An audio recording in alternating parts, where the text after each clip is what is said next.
commit to something. Powerlifting doesn't make you a better runner, running doesn't make you a better powerlifter. Taking 100% of one program, 100% of another, putting them together, wondering why they feel beaten up and haven't made any progress after 6 weeks. We are in Newcastle. And go. Ready? Go. We went to Greg's. It's pretty good.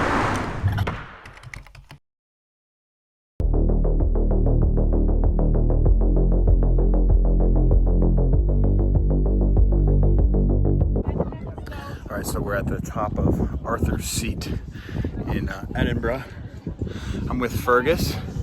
For those of you who don't know, Fergus is a hybrid athlete. He's absolutely insane, some of the stuff that he's done. We'll get a quick interview with him, but I want to show you guys, if you watched the last vlog, we were over there. And Kirk called you. We were literally staying right there. So now we're on the opposite side. So Fergus, you're a hybrid athlete. Yes. What does that mean? It means, in as simple terms as I can put it, I train disciplines that don't support one another in and of themselves. So powerlifting doesn't make you a better runner, running doesn't make you a better powerlifter, brackets to some degree, unless you're very, very aerobically inefficient, in which case there's some benefits. But it means essentially you balance training two disciplines that don't support one another, so therefore need to find a way to make them work to make progress in both at the same time. Rather than CrossFit, which is essentially a blend of sports combined into one clear sport, which obviously is kind of hybrid in and of itself. What are the biggest feats that you've had in hybrid? 500-pound back squat and sub 5 minute mile on the same day.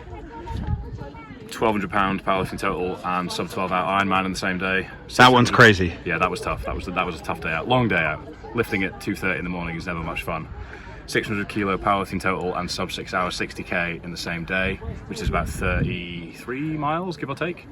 And then just recently, last week, actually did a 500-pound deadlift and a 5k under 20 minutes total. And I've got a few things cooking for the rest of the year.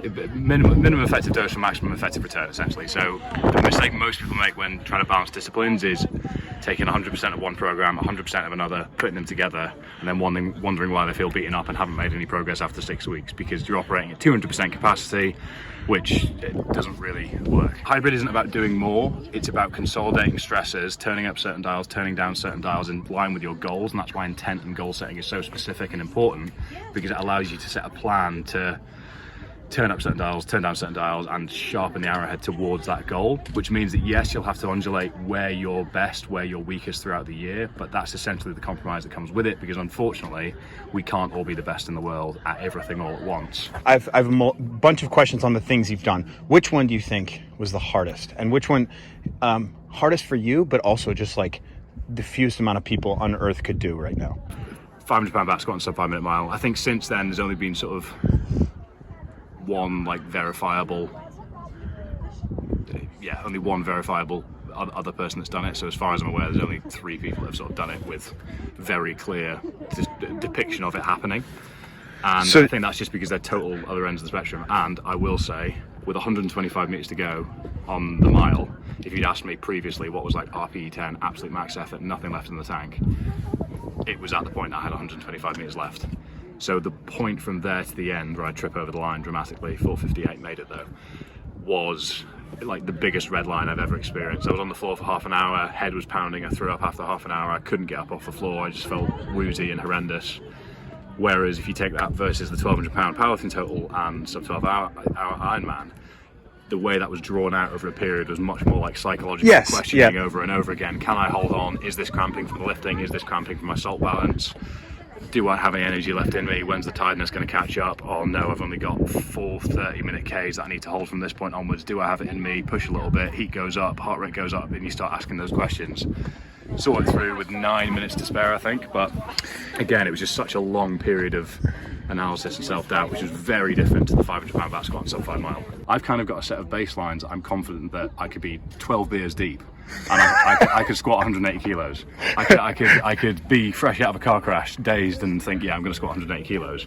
And I can do that whenever, because that's the baseline I hold on to. I know that I can do 180 kilos at any given time, and that's fine. As long as I can do that, then I can push myself in other arenas. And that's with very little volume as well. I can do that one lifting session a week. I could hold on to my baselines. Yeah, and I think people just can't allow themselves to not improve in a certain way.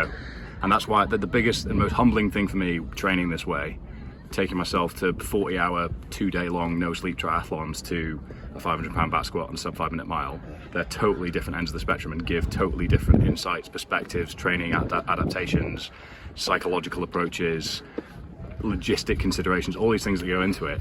And the lessons that you learn from both ends of the spectrum have been very humbling, which means that there's no room left for me to have an ego about this, because if I pretend that I know I can squat 500 pounds, but I also want to run from Land's End to John O'Groats, well, focus on Land's End to John O'Groats and just maintain the baseline, and then when you want to go back to 500 pounds, you're probably 6 to 8 weeks away from doing it. And I think it's committing to something that's a little bit different to what you do, and realizing that actually the amount of volume, research supports this as well, the amount of volume you need to do to maintain strength versus build it is so much lower. All right, Fergus, thank you so much, dude.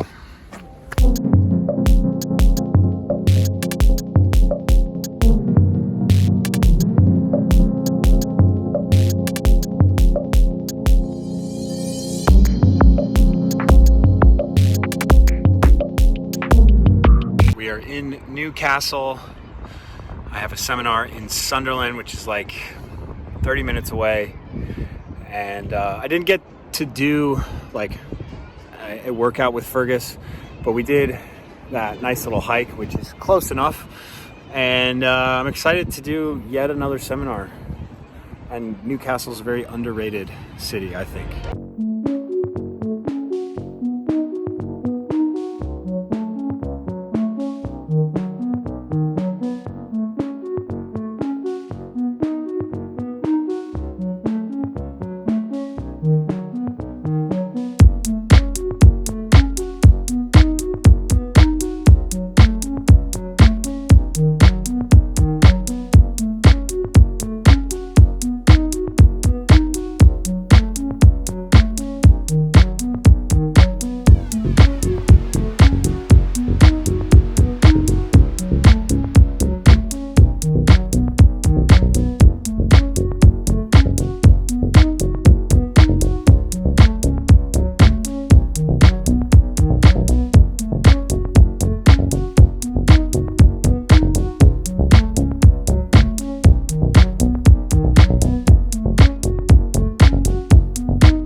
I had to get a sausage roll while I'm here, and we went to Greg's.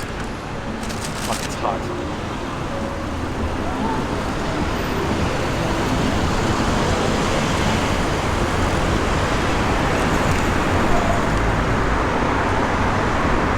It's pretty good. I feel like I have to have like brown sauce or some shit like that that I'm missing out, but it's good. Do you want to try? Hot. I got you one. It's too hot.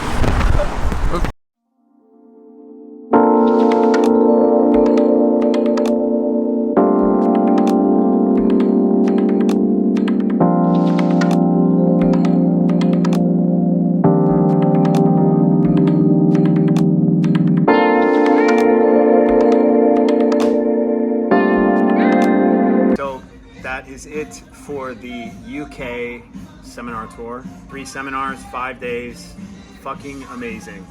I usually find myself with YouTube videos trying to expand my audience and do more things that are pop culture, and ultimately I let myself down. What these seminars have like brought to light for me is that the people that come to those, the people that come to these videos to watch, those are the people that I ultimately care about and that care about myself, and I'm super blessed. Days like this, I feel it a lot more, how stoked I am to even have anyone's attention. So that's it for the video. Thank you guys. Cheers.